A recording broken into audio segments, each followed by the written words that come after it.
દસાડા અને ખાસ કરીને પાલેવડા ગામના યુવાનોએ જે પોલીસને આવેદન પત્ર આપ્યું કે ભાઈ અમારા ગામની અંદર આ બુટલેગરો દારૂ વેચે છે, બેન દીકરીઓ વિધવાઓ થાય છે, યુવાન ધન બરબાદ થાય છે, નાની ઉંમરે યુવાનોના મૃત્યુ થાય છે અને આ દારૂ બંધ કરો.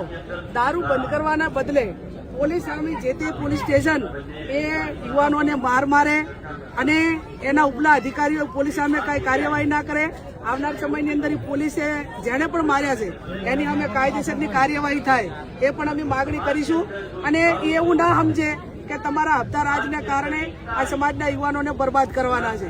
સમાજ જાતે પોતાનું કામ કરવા જ્યારે હવે આગળ આવ્યો છે ત્યારે પોલીસનું કામ જેટલું કરવું હોય એટલું કરે, પણ સમાજ પણ પોતાની રીતે ધાર્મિક રીતે ધર્મગુરુઓ હોય, સામાજિક રીતે હોય, આગેવાનો હોય, નાના નાના ગ્રુપો બનાવીને સ્વયં રીતે દારૂબંધી થાય, વ્યસન મુક્ત થાય, તમામ પ્રકારની બધીઓમાંથી સમાજ નીકળે એ આવનાર સમયમાં અમે સાથે મળીને ભૂતકાળમાં કામ કર્યું છે અને આવનાર સમયની અંદર કરશું. Thank you.